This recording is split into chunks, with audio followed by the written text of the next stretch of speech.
Hi friends, எல்லாம் எப்படி இருக்கீங்க? இன்றைக்கி என்னோடய ஸ்டைலில் ரசம் எப்படி வைக்கிறதுன்னு பார்க்கலாம் வாங்க. தக்காளி எல்லாம் இந்த மேலே பகுதியை கட் பண்ணி எடுத்துகிட்டு கொஞ்சம் தண்ணி ஊற்றி போட்டு இப்போ தக்காளியை வேக வச்சுக்கலாம். இப்போ தக்காளி வேகட்டும். எப்படி வச்சாலும் ரசம் நல்லா இல்லைன்னு நினைக்கிறீங்களா? இந்த மாதிரி ஒரு வாட்டி ட்ரை பண்ணி பாருங்கள். தக்காளி வெந்ததும் புளி, கொஞ்சம் கருவேப்பிலை, கொஞ்சம் கொத்தமல்லி இதெல்லாம் போட்டுட்டு ஸ்டவ் ஆஃப் பண்ணிவிட்டு கருவேப்பிலை கொத்தமல்லி அதுக்குள்ளே இறங்கட்டும் அந்த ஸ்மெல்லெல்லாம். ரசத்துக்கு அது தேவையான பொருட்கள்: பூண்டு, பச்சை மிளகா, வெந்தயம், கருவேப்பிலை, கொத்தமல்லி, சீரகம், மிளகு. இப்போ இதெல்லாம் நல்லா இடிச்சுக்கலாம். மிளகு போட்டு இடிச்சுக்கலாம்.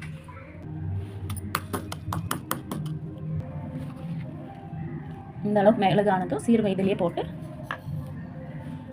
கொட்டிக்கலாம். சீரகம் இதிலே போட்டு நல்லா இடிச்சுக்கலாம் ஃப்ரெண்ட்ஸ். இந்த அளவுக்கு நைஸாகவும் இடிக்கக்கூடாது. அடுத்து இந்த வெந்தயம்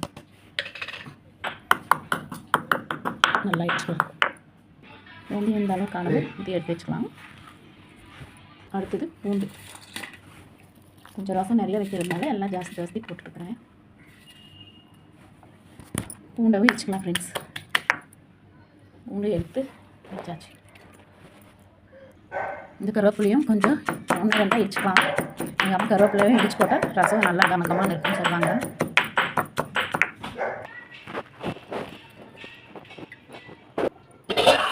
இப்போ இந்த தக்காளி புளி எல்லாம் கரைச்சி புளிஞ்சு எடுத்துக்கலாம்.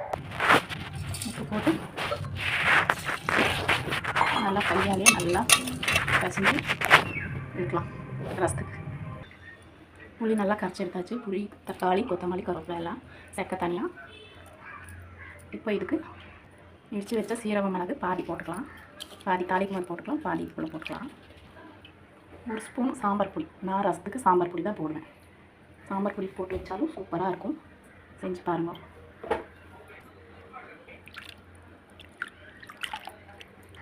இப்போ உப்பெல்லாம் பார்த்துக்கோங்க. உப்பு பத்தலை போட்டுக்கிறேன். வாங்க ரசத்தை தாளிச்சிடலாம். தேவையான எண்ணெய்,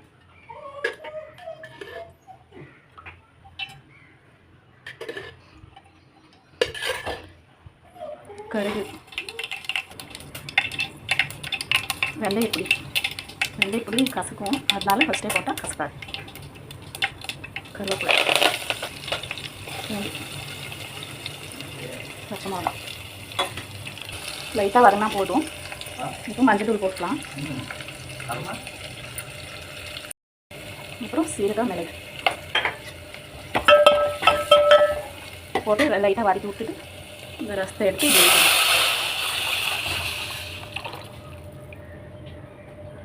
இந்த ரசம் மட்டும் கொதிக்கக்கூடாது ஃப்ரெண்ட்ஸ். கொதிச்சா டேஸ்ட்டே மாறிடும், நல்லாவே இருக்காது. கொதிக்காமல் பார்த்துக்கணும். இப்போ ஒரு 5 நிமிஷம் மூடி வச்சிடலாம். நுரக்கட்டி வர வேண்டும்.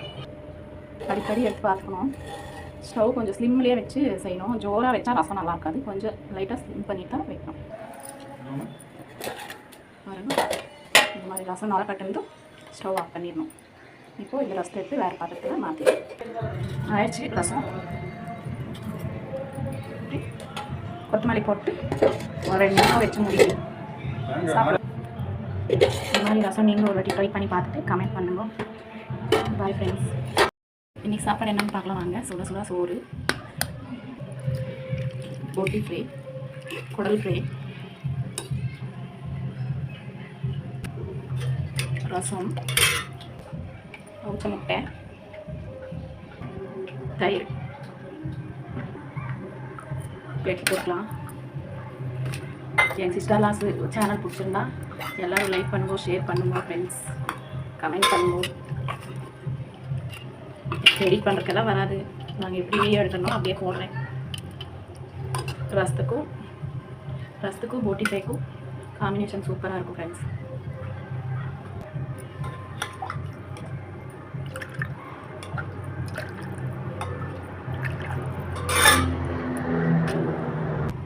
இன்றைக்கி சூப்பரான சாப்பாடு தான்.